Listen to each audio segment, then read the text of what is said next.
মঙ্গলবার রাতে দলবদ্ধ হামলায় আহত হলেন এক ব্যক্তি।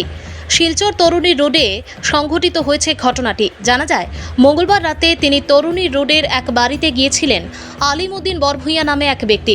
হঠাৎ উপস্থিত হয় একটি দুষ্কৃতিকারী দল। প্রথমে এক ব্যক্তি আলিমকে ভদ্রভাবে ডেকে আনে, তারপর চড়াও হয় তার উপর। বেধড়ক মারধর করে আলিমকে রাস্তায় ফেলে চলে যায় দুষ্কৃতিকারীরা। ঘটনার খবর পেয়ে ঘটনাস্থলে উপস্থিত হয় রাঙ্গিরখাড়ি আউটপোস্টের পুলিশ। এরপর পুলিশ আহত অবস্থায় আলিমউদ্দিনকে উদ্ধার করে চিকিৎসার জন্য শিলচর মেডিকেল কলেজে পাঠিয়ে দেয়। যদিও ওই বাড়ির ভাড়াটিয়া মহিলা দাবি করেছেন আহত ব্যক্তি তার পূর্ব পরিচিত, কিন্তু কী কারণে তার ঘর থেকে ডেকে এনে দলবদ্ধভাবে আক্রমণ চালিয়েছে তার কারণ জানতে পারেননি মহিলা। পরে কয়েকজন যুবককে ঘটনায় জড়িত সন্দেহে রাঙ্গিরখাড়ি আউটপোস্টে একটি মামলা করেন মহিলা। Bureau report, Assam prime network. জনা দাস।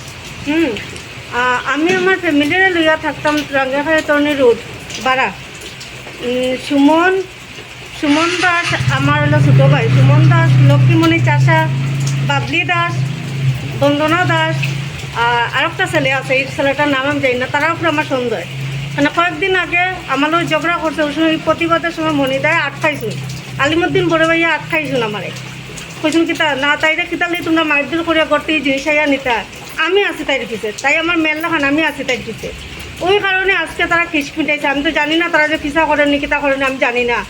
আমি তো আন্ডা ডাকাইয়া আনছি, বলে স্যার আপনার ঘরও নি না ডিউটি শেষ নি।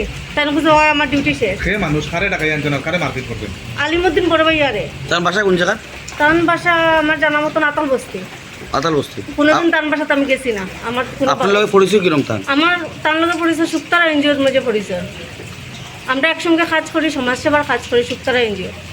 এখন কিতা হয়েছে ঘটনাতে? এখন ঘটনা হয়েছে তাই নিয়ত কাজ করুন, সিকুনা অঞ্জিসিত কাজ করুন। তাই আমি বলছি স্যার আপনার কি তার কাজ শেষ নেই? যদি শেষ হয় তো একটু আইন না আমার ঘরও এসিজির কয়টা পেন্টিং বাকি রয়েছে, লেখালেখিটা বাকি রয়েছে, একটু আইন। তো তাই বলছি ঠিক আছে মনে আমি একটু অসর হলে পরে আমি আইরাম। অসর হওয়ার পর তাই না আইসুন, সুন্দর কথা আইসুন। আওয়ার পরে আমার খাতা মেনটেন করে দিছুন, কয়েকটা ফাইল ডকুমেন্ট এটি পিন আপ না কেটা করুন ওটা করিয়া দিছুন। এই সময় করে আসলে আমার লগে সজল রয়, তারপরে সাবিত্রী রয়, সোনালী মদক, আমি আসলাম। আমরা এটা কাজও শেষ করিয়া আমরা একটু লুড্ডু খেলাতে আসলাম।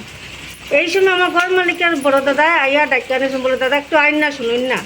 তা আমি ওইটা বলে কোনো কাজ নেই দাদা, বলছি না তার লগে একটু কাজ আছে।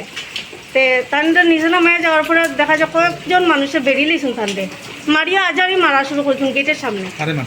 আলিমউদ্দিন বড় ভাইয়ারে কয়েকজন মানুষ আমার যারা উপরে যে সন্দেহ এরা মনে জড়িত আছে, এটা তুই বুঝে এরা জড়িত আছে। তারা মানুষ পাঠাইছে? নিশ্চয় পাঠাইছে। তারা কেবল সেঞ্চুরি যারা মারছে মানুষের মুখ দেখা গেছে না, এখানে আমার গেটের বাইরে বা করতে দিছে না। খেয়ে দিচ্ছেন ওই যারা মানুষ আছে এরা আমার গেটের ভিতরে বাইরেতে দিছে না। তখন আপনি কিতা করতেন? থানাতে এফআইআর করে দিয়েছিলেন? ওই আমি থানাতে ফেরত দিতাম।